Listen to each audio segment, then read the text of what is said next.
Φίλες και φίλοι, γεια σας. Έχω μπει στο πνεύμα της δημιουργικότητας, στο οποίο έχει μπει η σημερινή μας καλεσμένη, κυρία Άννα Ανδριανού. Άννα, καλώς ήρθες. Καλώς σε βρήκα. Χαίρομαι πάρα πολύ που είσαι ρέκτης. Χωμένη σε όλα, και θέατρο και τηλεόραση και κινηματογράφος, και το ζεις όλο αυτό. Ναι, έτυχε, ήρθαν όλα μαζί. Συμβαίνει στη ζωή πολλές φορές. Ναι. Από εκεί που δεν συμβαίνει τίποτα, συμβαίνουν και όλα μαζί. Και νομίζω ότι και αυτό είναι, αν θέλουμε να δώσουμε και ένα μήνυμα γι' αυτό, ότι πολλές φορές σε περιόδους κακές, γιατί ζούμε μια περίοδο κρίσης και ανεργίας και μπορεί παρόλα αυτά. Γι' αυτό δεν πρέπει να μας παίρνει από κάτω. Κάθε άνθρωπος έχει, νομίζω, τη δική του ιστορία, τη δική του ενέργεια και τη δική του εντός εισαγωγικών μοίρα, που τη φτιάχνει και μόνος του, πιστεύω. Μπορεί λοιπόν σε μια περίοδο που θεωρείται κακή ή από εκεί που δεν έχεις τίποτα, να σου ανοίξει μία πόρτα, ή μπορεί ξαφνικά σε αυτή την περίοδο να σου συμβούν πάρα πολύ καλά πράγματα. Και να ανθίσει. Και να ανθίσει, όπως βέβαια μπορεί και σε μια περίοδο που όλα είναι στρωμένα, ξαφνικά να κολλήσουν και να μην βγαίνει τίποτα. Οπότε νομίζω ότι δεν πρέπει να χάνουμε την αγωνιστικότητά μας και το κουράγιο μας. Έχεις δίκιο. Νομίζω ότι σαν τα κύματα έχουμε πάνω κάτω και πάνω κάτω, και η ζωή έτσι είναι. Ακριβώς. Και καλό είναι να έχουμε και λίγο δύναμη, να την παίρνουμε έτσι λίγο πιο ελαφριά. Ναι, ακριβώς. Να μας παίρνει από ακριβώς, κάτω. Ναι. Μιας και μιλάμε για δύναμη, έχεις αναλάβει όλη την ευθύνη από ό,τι διάβασα, και έχεις πάρει και πολύ καλές κριτικές για τη διασκευή σου. Το έργο του Strindberg, η πιο δυνατή που το έκανες, οι πιο δυνατές. Στο έργο του Strindberg είναι, είναι ένα μικρό μονόπρακτο, πολύ μικρό όμως το Strindberg, πάντα παίζεται μαζί με άλλα πράγματα. Και είναι μια γυναίκα, το έχει γράψει για τη γυναίκα του, την οποία πατούσε,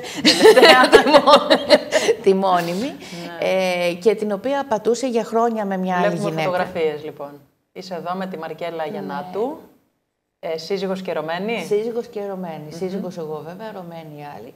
Αυτή λοιπόν, έχει γράψει αυτό το μονόλογο, στον οποίο πάει αυτή η γυναίκα σε ένα καφέ μπαρ, συναντάει αυτή την ερωμένη με την οποία φαίνεται ότι είχαν και σχέση παλιά οι δυο τους, υπήρξαν και φίλες. Την τσακίζει, της λέει όλα αυτά, αποδεικνύει ότι αυτή είναι η πιο δυνατή, διότι κέρδισε τον άντρα της με την υπομονή, την αυτή, το να το υποστεί, να το ανεχτεί, Η σύζυγος ήξερε δηλαδή. Ναι, βέβαια από ένα σημείο και μετά. Όχι από την αρχή, από ένα σημείο και μετά ήξερε. Υποτίθεται είναι μια σχέση που κρατούσε χρόνια. Και φεύγει. Η ερωμένη μένει μουγγί στο Strindberg.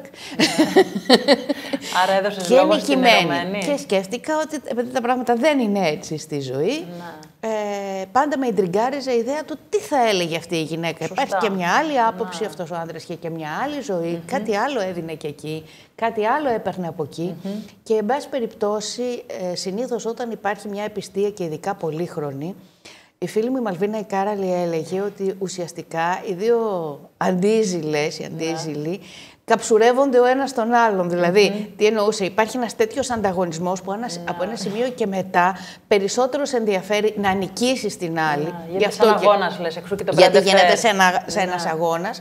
Προσπαθούν λοιπόν και οι δύο να αποδείξουν ποια ήταν η πιο δυνατή. Και βέβαια σε αυτές, όταν υπάρχουν τρεις, κανείς δεν είναι ο δυνατός, ούτε καν ο σύζυγος που απολαμβάνει όλα αυτά, γιατί και αυτόν τον καταπίνουνε. Εσύ σε αυτή την περίπτωση που έβαλες λόγο στην ερωμένη, την έβαλες να διεκδικήσει, την έβαλες να απολογηθεί, την έβαλες να ζητήσει συγγνώμη, τι κάνει η ερωμένη? Τα κάνει όλα αυτά, κυρίως λέει τη δική της θέση, γιατί αντικρούει την άποψη της γυναίκας και λέει, μα εγώ δεν είμαι κλέφτρα, δεν ήρθα να σου πάρω τον άντρα σου, και μάλιστα τα λέει. Η σύζυγος τα λέει στην ερωμένη, η οποία πραγματικά δεν την αφήνει να πάρει ανάσα και δεν απαντάει. Και όταν φεύγει η σύζυγος, εκεί πια η ερωμένη ξεσπάει σε μια νέα κοπέλα που είναι η σερβιτόρα του μπαρ. Και μετά έχουμε και την άποψη της κοπέλας, που δεν θα την πω γιατί είναι και η έκπληξη του έργου. Που την παίζει η Ελεάνα η Χατζάκη, η Μαρκέλα Γιαννάτου είναι η ερωμένη. Όπου αυτό που λέει είναι η άποψη της γυναίκας που λέει, εγώ δεν θέλω να είμαι σύζυγος, εγώ δεν θέλω να έχω όλη αυτή τη λάντζα της σχέσης. Δεν θέλω το βάρος της σχέσης, το δύσκολο κομμάτι, τη ζωή με τις παντόφλες. Εγώ θέλω να είμαι η μοναδική, θα ήθελα να πετάω με τον άλλον, με ενδιαφέρει το ερωτικό πάθος. Η Πέπη Μοσχοβάκου, λοιπόν, που σκηνοθέτησε την παράσταση και με την οποία το συζητήσαμε από την αρχή, δηλαδή με την Πέπη δημιουργικά αλληλοερωτευτήκαμε όταν συναντηθήκαμε και θέλαμε να κάνουμε δουλειές. Ναι. Και θέλαμε να κάνουμε κάτι μαζί, δηλαδή μια παράστασή της, και μ' άρεσε πάρα πολύ. Και μια δουλειά της σε κάτι σεμινάρια κλπ. Και της άρεσα και αυτινής και είπαμε θέλουμε να κάνουμε κάτι μαζί και να κάνουμε κάτι για γυναίκες. Και έτσι της είπα αυτή την ιδέα, μου λέει είναι προχώρα, του ήμασταν συνέχεια σε επαφή όλο το καλοκαίρι, στο πρώτο διάβασα. Και... Η Πέπη λοιπόν είχε μια εξαιρετική ιδέα με την οποία συμφωνώ, ότι αυτές οι δύο γυναίκες ουσιαστικά είναι οι δύο ανάγκες που έχει κάθε γυναίκα. Είναι σαν να είναι η ίδια γυναίκα. Δηλαδή κάθε γυναίκα, πιθανόν και στους άντρες συμβαίνει αυτό, αλλά νομίζω λιγότερο. Απ' τη μια έχει ανάγκη τη σταθερότητα του γάμου, την ασφάλεια, την αίσθηση ότι με αυτό θα είμαι μια ζωή και από την άλλη το πάθος, τον έρωτα, το ταξίδι, έστω και αν αυτό έχει ημερομηνία λήξης. Το κοινό σας μέχρι στιγμής είναι κυρίως γυναικείο, δηλαδή σε γυναίκες απευθύνεται πιο πολύ. Έχουμε πολλές γυναικόπαρες. Το εντυπωσιακό είναι ότι αρέσει τρελά και στους άντρες, γιατί έρχονται και πολλά ζευγάρια. Κάτι διαβάζουν ακριβώς. Μα ο άντρας παρότι δεν παίζει μέσα, πρωταγωνιστεί. Και παρότι αυτές οι δύο βεβαίως τον κατηγορούν για πολλά, όμως φαίνεται και η δική του η καταπίεση, δηλαδή ότι ούτε και ο άντρας, ένας άντρας σε μια σχέση τριπλή που την κάνει από ναρκισσισμό, γιατί έχει ανάγκη από επιβεβαίωση για 1002 λόγους, αλλά που δεν φοβάται, που δεν τολμάει και αυτός φοβάται να σπάσει αυτό το σχήμα και να ακολουθήσει τον έρωτά του και μάλιστα κάπου. Και αυτό είναι από τα δικά μου κομμάτια του κειμένου. Της λέει η σύζυγος ότι δεν θα σε ερωτευόταν ποτέ αν δεν είχε την ασφάλεια του γάμου μας. Χάρη σε μένα μεταμορφωνόταν στο δυνατό άντρα που γνώρισες. Αυτή η ατάκα κρύβει μεγάλη αλήθεια, νομίζω, για πολλές τέτοιες περιπτώσεις. Αλλιώς, ο άντρας μου χωρίς εμένα και χωρίς την ασφάλεια του γάμου είναι ένας φοβισμένος μεσήλικας. Η πλάτη. Έχει την πλάτη. Και όπως και η άλλη επίσης λέει μετά, ότι ναι, αλλά και εσείς οι δυο, ακριβώς. Αν δεν υπήρχα εγώ, αυτοί οι δυο θα είχαν σκοτώσει ο ένας τον άλλον. Μπορείς να το φανταστείς κάτι τέτοιο στη ζωή σου? Δεν το αντέχω. Έχω υπάρξει και στη μία και στην άλλη πλευρά, αλλά για πάρα πολύ λίγο, ακριβώς γιατί δεν το αντέχω. Δηλαδή, έχω υπάρξει απατημένη σύζυγος. Το μαθαίνεις? Ναι, βέβαια. Και χώρισα μέσα σε 2 ώρες. Σε 2 ώρες μετά το γαμό? Όχι, σε 2 ώρες από τη στιγμή που το έμαθα. Δηλαδή, σε 2 ώρες το έμαθα και είχε τελειώσει. Δεν μπορώ, γιατί πιστεύω ακριβώς ότι μετά γίνεται άρρωστο το πράγμα. Ειδικά όταν υπάρχει και αίσθημα σε όλο αυτό.